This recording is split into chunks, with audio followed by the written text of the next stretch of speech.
Hey guys, it is garden tour day. I am so excited. There's so many things that I want to show you. It is April, or no, it's not April. It is May 18th, so mid-May, and I'm so excited. It's been a couple weeks since our last garden tour, and so a lot has changed. First thing I'm doing is I'm just bringing out this tray of seedlings. I've been hardening them off for the last few days. My main seedlings that I started at the beginning of the year, they didn't do well this year. And so I have been doing this kind of series of experiments inside to get better and better seedlings so that hopefully when it comes time for me to start a lot of stuff again, I'll be ready and I'll know what I'm doing. So I figured today we would actually start up here on the patio since it's where we normally start anyway. So the first thing I've just been dying to show you is this green stalk. It is so filled in and so pretty. This is our mostly strawberry green stalk. There's strawberry and petunias in here, 3 different varieties of strawberries. And it's just been doing so well. So here she is in all of her glory. So pretty. These petunias are on their second wave. They weren't blooming a couple weeks ago, so I've been like deadheading them, and I was hopeful that they would come back, and boy did they. And you can see all of the strawberry plants are huge now, and we are starting to get strawberries. I'm so happy with how this looks. It's right in front of one of our windows, and so I am able to just see it throughout the day. I love it.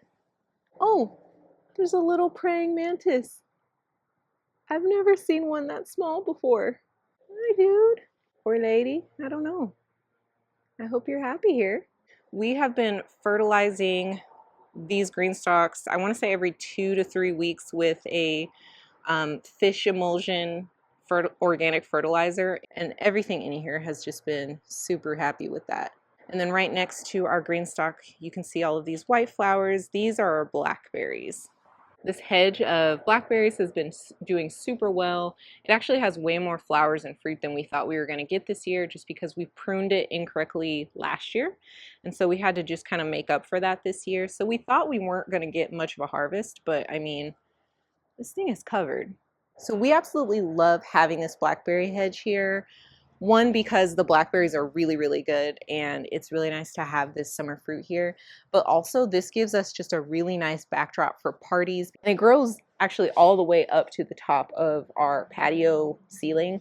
And so it gives us this like really nice edible kind of like privacy hedge. It's really great. And this one is kind of what we call the shady green stalk. These petunias are growing much slower than the other ones, but they are still blooming, which is really nice. I was worried about them for a while, but I mean, they are getting there. And then this green stalk just isn't filled in as much.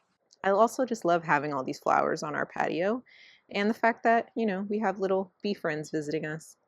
And back behind me, we have just this kind of like wild area of blackberries. We had planned to clean this up at the beginning of the year, and we never got to it. We had other priorities higher up on the list than this. And so they've been just kind of happily living here. And honestly, at this point, we're just going to let them. We've been talking about it, and we actually do like that it kind of like encloses our patio on this side a little bit. So we might keep it. I don't know. But this is where, you know, a project getting away from us just isn't a big deal, and it actually is going to end up as a bonus anyway. Something that's new as of yesterday is we have this trench growing right here because Andrew yesterday set up a drip system to our herb bed, which is going to be super nice. I love this kind of like soft area of sage that we have here. There's some thyme in a corner right here, and you can see that it's struggling for space. These were really pretty calendula flowers. They're ready to come out because I put those in, I want to say in the fall. We have a rosemary in the back corner there. So yeah, this is just ready for a little bit of some love, but it's still doing really well, and we harvest stuff out of this bed every couple days. All right, now onto the trees. So this is our apricot tree. Let me see if I can find some fruit. Here we go. So the fruit is still, I don't know if you can see up there, it's still green, but the tree overall is doing really well. It's healthy and happy. It is growing really far. It's kind of domed over on this side. Here's some fruit there. It's domed over on this side, and we think that some of these branches we might have to clip back just because they're pretty heavy at this point, and they are, I mean, they're touching all the way to the ground now. So I'm underneath the trees now, and you can see behind me there are peaches. I've been so excited to show you what this peach tree is doing. So our poor, sad, sick peach tree is making a comeback, guys. Look at this. The leaves look amazing. I mean, there's definitely parts in there that are dead and pretty sad looking, but this has way more green leaves on it than it did last year. I'm super happy with this, and it's still fruiting a lot. Now, the fruit in here, we didn't thin it very much because, again, we were just kind of having other priorities on the list, and so we do need to come out here. This is just way too much clustered into one area. And like these two, these are like merged together. So you see there, it started off as these like little kind of like marks on the fruit when it was green, and then it turned into these kind of like bumpy, warty spots. So I don't know, but I mean, there's still some fruit that looks really, really good. There's more here. Look at these leaves. I'm more proud of the leaves than anything. Like the fruit we were okay not getting this year, but it's trying, guys. I was trying to come to terms with the fact that this tree might not make it. I was very sad about it because honestly, we like peaches way more than apricots, and these peaches are so good. I'm so happy. There are some leaves still you can see here that have the leaf curl on it. There's still some leaves that are affected, but the fact that it has this many green leaves is just so encouraging to me. And next to our fruit trees, we have our spectacular grape arch. I love this thing. It's, I think, my favorite part of our garden. I just am so happy with it. These are red flameless, no, red flame seedless grapes is what they're called. And we had two mature ones on this side that were already here, and then we planted one, not knowing actually that it was the same variety. We brought one with us and planted it here, and it's really taken off. I absolutely love this arch. I thought it was a great idea. It was Andrew's idea. But we like sit under here, especially when it's hot. It's significantly cooler here in the shade. It's fantastic, and it's just, it's so magical under here. Let me show you. So this is what it's like underneath. And you can see all those little grape clusters are starting to flower. So they're going to be grapes really soon here. And the whole thing is filling in, and it's just so pretty and so cool. And next to that, we have this Meyer lemon tree, which honestly, I forget to show this on the tours, but this is a tree that we had in a pot for a few years, and we planted it here, I want to say last winter, and, or maybe it was 2 years ago, and it's flowering for the first time here. We actually thought that it wouldn't flower at all, but it started up about, I want to say a week or so ago, a couple weeks ago, and there's little fruit. And then next to that, we have our orange tree. This is probably a Valencia orange. I'm not really sure, but there's not as, it looks like there's not as much fruit on it as last year, but honestly, that's okay. This tree has been through a lot. And so if it is producing a little bit less, I'm okay with that. But there's still a good amount of fruit on here. And then at the base of it, we have an oregano plant. I always forget to show this on the tours also, but this is actually something, I started this plant from seed, I want to say 4 years ago. We brought it with us when we moved, planted it here, and it has just been happily living its life here. And then we have our clementine tree, our little cutie tree, and you can see, I mean, it's going to have a lot of fruit. That's intense. This is an area we definitely have done some work in since the last tour. So I planted some tomatillos and tomatoes that we got from the nursery here, and so they're probably too close together. This is very much an experiment and something we just needed more space to plant stuff. But there are 3 tomatillo plants in here, and then there's a bunch of tomatoes. I want to say there's like 6 tomato plants. And we finally put up the trellis because our dog kept running into the little temporary cages that we put here. And so we put up this trellis for them. And then I put up this black tarp to hopefully help with some of the grass, and just until we can kind of like clean this up and make it prettier. But this is what it's looking like temporarily. And so far, I mean, everybody's making it. We do have a little bit of discoloration, but we are working on that. And then over here we have our raspberries. It looks like Remy probably knocked this one over, but still alive, still good. So yeah, we're gonna have to restake that. But then what I did in here, which is pretty cool, is I put some herbs in the bottom of this. And so this one is sorrel, I think. Yeah, this one's sorrel. There's some sage right there. On this other one, I mean, there's a gigantic weed, but then there's more sage, more sorrel back there.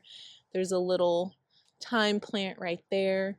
And we're gonna keep cleaning all this up again. This is just hasn't gotten back on the rotation yet of pulling grass. But the idea here is to start just experimenting with permaculture ideas where we can and doing kind of like under canopies and things like that. But it was more like we have the space, there's grass growing everywhere, and we want something to compete with the grass, and it's getting watered anyway, and we'd rather water some herbs than water all this grass. And then on this one, we have this gigantic, beautiful volunteer amaranth. I actually didn't put this here, but it's happy, and so I'm leaving it. And then the other thing about all of these raspberries is we're actually getting fruit. Okay, and then here's the main part of the garden. We have 3 4x16 foot beds here, 3 4x8s, and then 3 more 4x16s on that side. In this first bed, where all of the straw is, there's not much going on. I have planted okra twice now along this edge, and none of it has really come up, so I got to do that again. We put in a couple starts here that are doing okay, but they definitely are ready for some fertilizer. I also put in some sunflowers and stuff, and they're doing all right. But you can see here, there's peppers that I started that just, they weren't doing very well, so they're super stunted, and they're all very small. So they might not get anywhere, but I am giving them a shot. And then we have some other peppers that we bought from the nursery. They're flowering. I might come out here and take the flowers off, but they do need to be fertilized also. And there's a little celosia here. And then these trellises, I don't know why nothing is coming up on these trellises. I'm having such a hard time with my trellises this year. But anyway, I need to plant all of these again. Now this bed is pretty exciting, mostly because there's a lot of volunteers that came up in here. These are something I did plant though. These are Kentucky Wonder pole beans, and they are finally tendriling, which is really exciting. These were the first things to come up out of the things that I direct sowed. I did pull all of the grass last week, and you know, there's Bermuda grass for you. I think I finally finished this on Thursday, and it's back. But we have some Kentucky Wonder pole beans right here. We have some noodle beans on this trellis, which I have more starts in that tray that I showed you, so I'm going to fill them in here in the spots that didn't get filled in. These are all volunteer sunflowers. I planted maybe 2 of these. They're super happy, super healthy. Volunteers are always the best plants. The stuff I planted has not done well this year, so I'm so happy to have these volunteers. Down here, I did plant these dragon tongue bush beans. I've always wanted to grow these, and we finally got some. Let's see. Look at that. That's so cool. So for most bean pods that you grow that are different colors, from what I understand, they turn green when you cook them. So most of the like purple and pink varieties and stuff like that, with the exception of noodle beans, they keep their colors when they heat up. They don't turn green, but a lot of these other pod ones do. I'm excited to see what these do. I think that these turn green also, but in the meantime, they're really pretty. And I have more of those that I started too. I love just putting bush beans in places where I have extra space because they fill out so nicely, and it's such an easy thing to just grow more food in the gaps. The other volunteers that we have over here, this is a tomato, which, where is it? Right there. That's a tomato, which I'm leaving it here actually. I don't know what kind. It might be determinate like aroma. It might be indeterminate and get really tall like a cherry tomato or something like that. But I am going to keep it because it is right on the back end of this trellis. I'm just going to tie it to that trellis. It's more work, but I'm excited to have it. And then this right here is a tomatillo. And this is a tomatillo. And so is that, and that, and that, and that. So I knew that other one was over there, but we noticed all of these yesterday, and these are all what I'm assuming are purple tomatillos. That's what we grew last year. And so they start green, and then as they get older, they turn kind of like a grayish purple. We honestly harvested most of ours green because we liked them that way, and we made a lot of salsa into them. But I think because this is turning out to be quite the chaos garden this year, I might try to dig some of these up and move them to the other side of the garden where I still have a ton of space. And yeah, I'll just see if they live over there, because they're not all going to survive and do well in this one little itty bitty area. The thing about tomatillos is you need more than one plant. So if you've never grown them before, the very first year we made the mistake of only having one, and it still flowers and everything, but it's not ever going to produce fruit. It needs two of them so that they can cross-pollinate with each other. The two I planted, they both died when they were about this big, and I didn't know these were here. So I went out into the nursery and bought 3, so that if something happened to one of those, I still had 2. And that's hilarious now that as soon as I put those other ones in the ground, now I have these other plants that I know for sure now are tomatillos because they're bigger. So I have way more than the 2 I need. And yeah, I'm gonna move some of these, and we might make a lot of salsa this year. Next to these tomatillos, I have a trellis here of, is this pumpkin? Yeah. So these are some sugar pie pumpkins that I put in, this guy and this guy. And both of them came up, which is really exciting. So I might try to move one of these to an empty trellis, but I'm really, oh no, this might be another tomatillo. But yeah, I might try to move one of these to an empty trellis, but I'm really excited about that. So now I have one more trellis that is full, because then there's this one over here, which is I think a butternut. Yep, that's a butternut squash. It's growing pretty well at this point now. I didn't get any butternut last year, so I'm excited for this. And yeah, as it gets taller, I'm just going to weave it up this trellis. Here we have a Love Lies Bleeding Amaranth. Now this is supposed to be way bigger than this, but that's okay. I've never grown this before, so I'm still just excited to see what it does. And now that I have one, I'm going to start more inside and see if I can get more out here. And there's a little Cosmo back there looking super happy. There are a couple things that I did plant. Oh no, now that I know the look of them, that's another tomatillo. And I think this is a zinnia right here.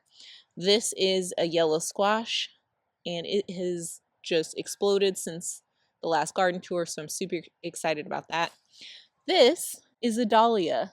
I did not plant that here this year. I planted it here last year, and this one, I think it was yellow. And then this is the trellis that is doing the absolute best right now. This is 2 kaboka squash plants. I've never grown this before, and I had 2 little seeds on that side of the trellis because I wanted to make sure that I got at least something. Well, both of them came up, and so I moved the smaller one over here. And as you can see, I mean, it only stunted a little bit. Like, it's not far behind this other plant. So here's the main tendril here. And that one, you know, it's got about a foot, but honestly, this plant has been super healthy. It never got shocked or anything like that. So yeah, I'm really impressed with this kaboka squash and how well it's done, even with the fact that I moved one of them. And then there's a little zinnia in there that hopefully it starts to grow soon so it doesn't get completely taken over by these squash here. And then in this front bed, I have a little nasturtium here. Excited about this because I've never successfully grown nasturtium before, and I have a couple in the garden right now. This squash is an unknown one. This is one that I saw somewhere else and then moved it here. It might be a zucchini, but I think it is something that is either a squash or a cucumber. But we'll see pretty soon here if it starts to actually vine. Here is a noodle bean. This is a seed that volunteered from last year. I had noodle beans on this trellis, and I'm going to leave that too. Here we have some super tall volunteer sunflowers. There's one here and then one right here. There were 3 here, but I moved one of them. And these other 2 at that point, they were kind of too big to move and move well, and I didn't want to sacrifice them. So I'm letting them both live here and kind of like be roommates. I am going to tie them to this trellis though, so that they have a little bit more support. And then underneath this sea of sunflowers, I finally got one zucchini. I've planted this spot with zucchini 3 times, and I finally got one. And so we're at least gonna have one zucchini here, which is great. And I'm still working on getting a couple more in other parts of the garden. And then here we have another Love Lies Bleeding amaranth. Again, they're supposed to be a lot bigger and showier than this, but it's my first time trying to grow these, so it can only get better from here. That's what I tell myself. Oh, wait. Nice. I didn't even know this was here. So this was another zucchini I came out and started actually at the same time as that other one. So we have two. Nice. And then there's a little tomato at the end of this empty trellis. I'm going to leave it because it can get support there. There's a bunch of volunteer sunflowers mixed in here. And we got an open one. And over here I put some peppers that I actually bought in here. And this is some sort of squashy, cucumbery something. And I'm gonna leave it there. I might just let this trail out into the yard. I normally don't like to do that, but you know, it's a weird garden year. More huge sunflowers. This is a volunteer amaranth. And so that other one, the Love Lies Bleeding variety, it's supposed to be more like this before it starts flowering. So that just gives you a really good example of when it's not so great and when it's doing really, really well. And these also give off branches that are really great for cut flower arrangements and stuff too. And then down here I have another rogue tomato that I'm just leaving. And this is a marigold actually that I started, and it's doing really well, so I'm really happy about that. And then we have another sunflower.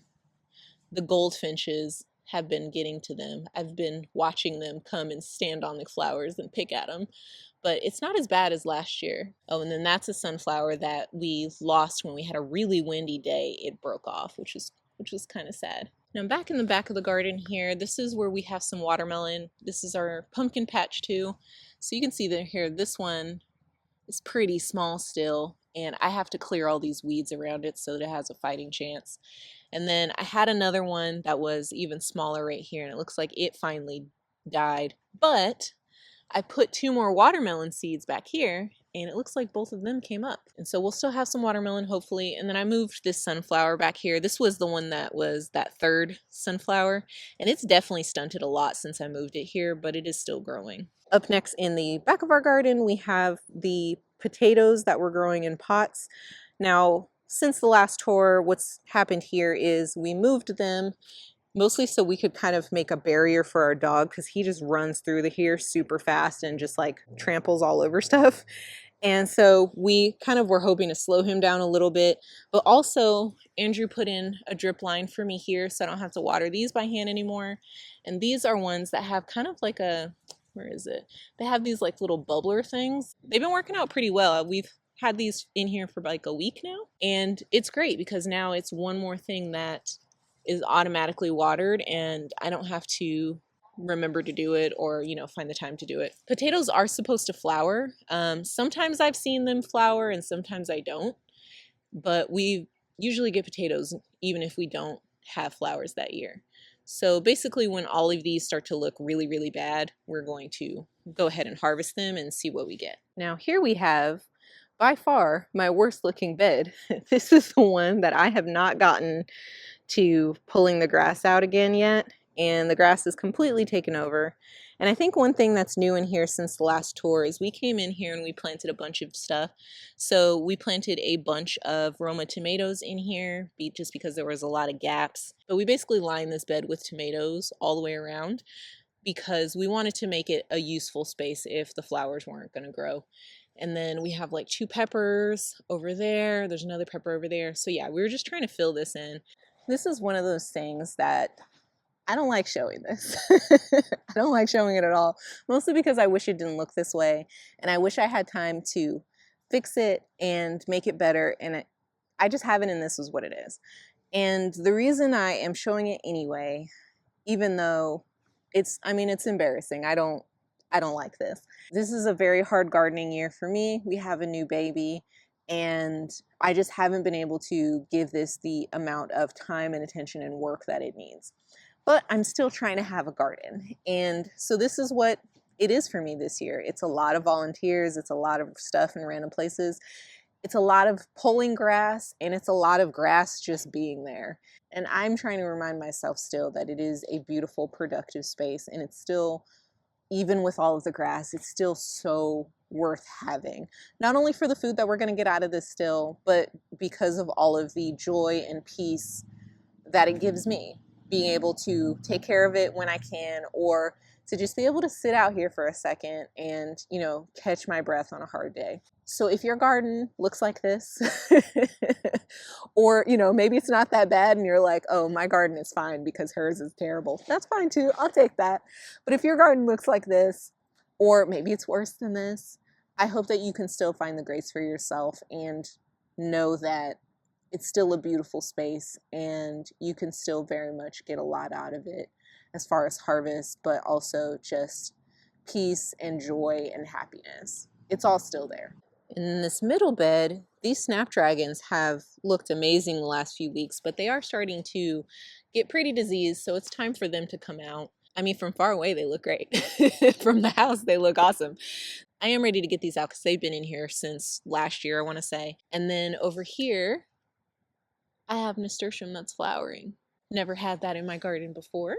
And then in the rest of this bed, I have some zinnias. They're actually doing really well. This is from my starts that actually did pretty decent when I tried again. It's time for me to come out here and actually snip the top of these zinnias off, because when you do that, they actually will bush out and branch out more. And so you get sturdier plants and more flowers. And so it is time for me to do that. I should do that with the peppers and stuff too. And then I have more Roma tomatoes that we filled in here. We have some cosmos that are looking pretty happy. Same deal here.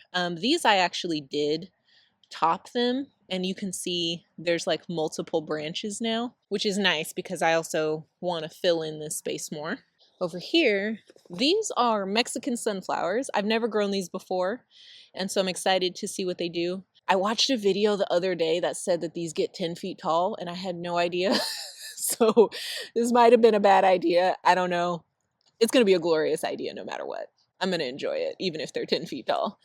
And then I didn't even see this, but here's another just beautiful nasturtium. Then we have a couple more tomatoes in here. We have some onions that are like the 2 onions that I put all around half of this bed. And then they all got dry and died. But these 2 survived. And what I've learned from this, one, is to really make sure I just keep watering my onions for the first couple weeks every day, no matter what. This tells me that I want to grow onions. It's pretty cool. And then this is one of my tomatoes. This is one that I started, and you can see just how much smaller it is. What is this one? It's a gold nugget. And see, this is what's going on with those snapdragons. I don't know what that is. It's like this weird rust looking stuff on the bottom of the leaves. If you know what that is, let me know. But I'm going to take these out. They look pretty gross. And then over here we have more tomatoes. I think these the ones that I bought? I think I bought some of these. Oh yeah, this is one that I started. It's way smaller. And oh, these are also dahlias that I put in last year. So the deal with these dahlias, I started these from seed last year, put them in the garden, and then they got eaten immediately by, I call them pigeons, they're doves. The doves ate them down to like sticks, like to nothing. And I was so upset about it. And I tried like covering them with little strawberry cages. That did work for a couple of the plants, and so I managed to get some flowers off of some, but they were like these little itty bitty flowers. It was fine. It was the first time I'd ever tried to really like have a cut flower garden. And so I was still happy with it because I'd also never grown a dahlia from anything, let alone a seed. Well, the cool thing is every single place where I had dahlias last year, even though those plants did not do well, they are all coming up this year, which tells me that the tubers survived in the ground because they are perennial in my zone. I'm zone 9.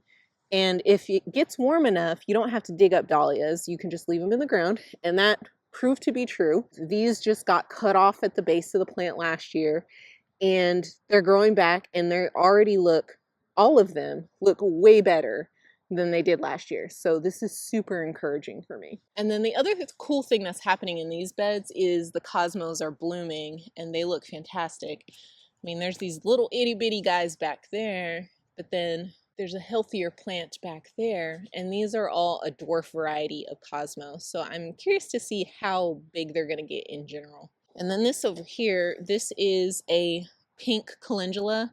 I just put these in just to see what would happen. It might be the complete wrong season for them. I have another one right there. And then we have some bell peppers and things that I got from the nursery. So now we are in the last 3 raised beds here. And then this back one, a surprising thing has happened in this corner. Everything just kind of like started to fill in, and these are all cool weather things. So we have some dazzling blue kale here. We have some chard. There's some sort of brassica. These might be like broccoli or cauliflower. They're either broccoli, cauliflower, or collard. It's hard for me to tell. But yeah, these all just got big and beautiful in the heat, which was so strange. None of them bolted. And then here, wrapped around this little garlic plant, is the biggest nasturtium that we have. Now, people say that you can eat nasturtium. They say that's like peppery, and you can eat the leaves in the salad too, but the main thing is people eat the flowers because they're pretty.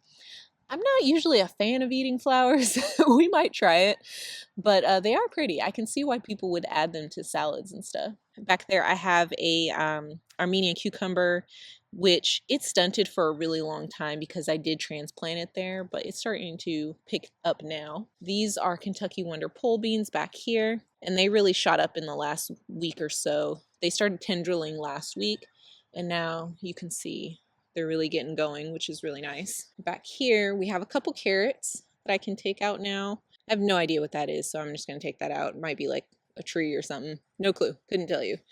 Down here I have peppers, and there's a marigold ready for when all of this garlic comes out. There's another chard right there. That one's a red variety. We just get like a mixed pack of Swiss chard. Now, another thing that I did on the last tour, I talked about how I planted some of our little decorative pumpkins. I planted Jack Be Little on that side, which is an orange decorative small pumpkin, and then a Baby Boo on this side, which is a white one. And nothing's come up. There's a zinnia right there. I have basils I put all over the garden. There's one right there. This is an empty spot, but there's tomatoes in here that are going to get pretty tall. And I also put in some like basils and things like that and to kind of grow underneath them. But pretty soon here, this whole space will be filled in. And over here, there are eggplants that are getting eaten, but they are still flowering too, which is nice. There's some peppers. None of that I started. This is a Swiss chard that bolted. There were 2 here. The other one was like super bolted, so I took it out. And this one wasn't bolted at the time, so I left it, and it looks like it's pretty done now, so we'll take that out. Now over here, on the other side of this trellis, one of the Jack Be Little orange pumpkins did come up. And then over here, I put the Baby Boo. Originally, when I put all of these kind of seeds in, I tried soaking them, and it did work for some of them, but you can see, you know, some of them it didn't. I put 2 seeds on this side too. Epic Gardening, they were talking about actually cutting the end of like squash seeds and stuff to allow the plant to push through the seed easier. And so I'm going to try that next. I'm going to see what happens when I kind of like snip off the tip of the squash seeds and see if that helps them germinate a little better. Over here, I mean, it's not much to look at, but we have a couple volunteer leeks. We had one leek growing over here that went to seed last year. I wanted it to go to seed, and we collected some of the seeds from it, but it looks like some of them just fell off. And so there's a few here, there's more here. So we're letting those grow. We have this cute little sunflower right here. I have no idea what variety it is. It was from a mixed pack. These are sugar baby watermelon seedlings. So these are some of the other seeds that I soaked, and it worked out really well. So you can see there's an extra plant on this trellis. So I'll move probably that guy because it's smaller and allow just one to grow on each side of this trellis. On this side of the bed, this is a dahlia that I started from seed this year. It was the one that survived, and so I'm excited to see what it does. We have a Cosmo over here that I did plant this year. We have a couple eggplants and peppers to fill in for when we move all this garlic. And yeah, slowly just filling places in. There's a lot of empty space on this side though. On this trellis, I put some tomatoes that are indeterminate, so they're going to get really tall.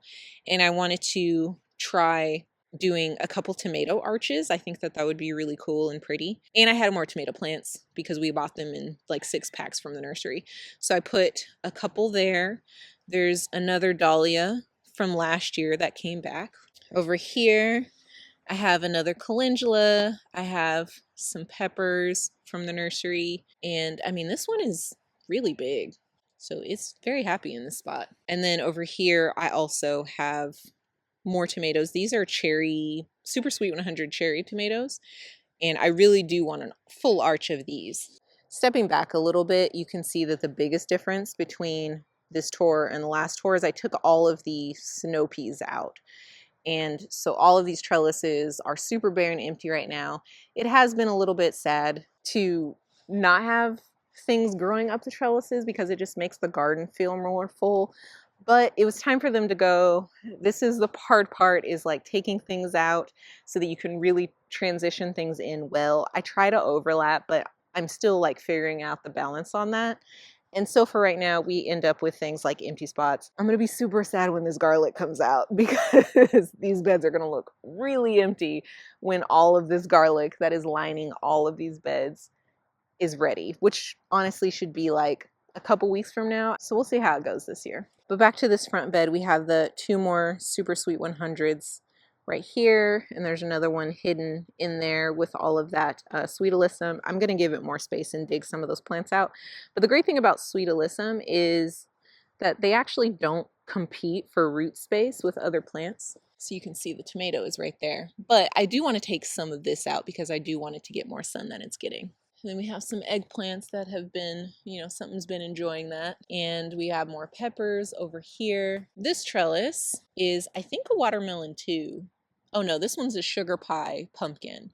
So I might move that other watermelon actually right here because nothing came up on this side. And I think this one might have come up. I don't remember seeing this yesterday. It definitely came up in the last couple days. And then here we have some more stuff. I have celosia, I have peppers that are getting eaten.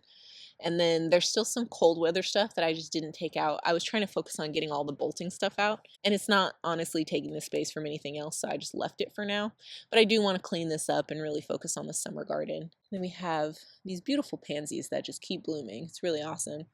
And then we have some marigolds right there. And now, speaking of just gaps and empty spaces, there are a lot of places where I had some really big calendula plants that I took out just because they weren't looking very good. And a lot of them actually came out of this front bed. Here's another tree that I always completely forget about when it comes to these tours. This is our lime tree. It was also in a pot, and this was the one that was doing horribly. And it now is like lush and green and happy, and it has also been flowering, and it looks like we're gonna get limes. This is mostly Romas. I did a lot of filling in with trying to put Romas I started in there and then putting other plants from the nursery. And then I came in here also, and like this one, I had some volunteers in places where they wouldn't grow well. And so I moved them over here and I put just empty tags so I would know which ones were the volunteers. We made a worm casting tea for the first time yesterday, and I'll make a video about that because we're making more today. But yeah, we're hoping that that will kind of like give this garden a little bit more of a boost because we were trying not to buy outside compost and stuff this year, so we're trying to see how much of it we can make our own. But that also meant that we didn't amend our beds the way that we would like to, and so it's all just an experiment this year. And then as far as the apple trees, we have 3 apple trees. This one is a Honey Crisp. I'm not sure what this is about. It's like really wilty in some places, but then other leaves look perfectly fine. So I'm not sure what this is. I have to do some research on that. If you happen to know, or you've seen something like this, let me know in the comments below. But the cool thing is we have apples for the first time. So this is super exciting. I think I saw 2 on this tree. Here's another little one. And then here's a look at our blueberries. They're rocking and rolling. They got fertilized pretty recently here too, and we've also just been working on a lot of cleanup and clearing out grass so that it's not competing as bad with them. And I think it definitely made a difference for these blueberries. These plants look a lot better than they did a couple weeks ago before we had cleared them out. I'm excited to have homegrown blueberries for the first time. So that is going to be it for this week's garden tour. It's what we're working with in mid-May. I would love to know what's growing in your garden. So whether you have a raised bed garden like this or a pot on the patio, I would love to hear all about it. I just think that it's so great that we get to share notes and just encourage each other. And I just love the gardening community. And it really does mean a lot to me. It is such an honor for me to share all of it with you. So thank you so much for being here. And I'm just so happy that we get to grow together. Until next time, take care. Bye.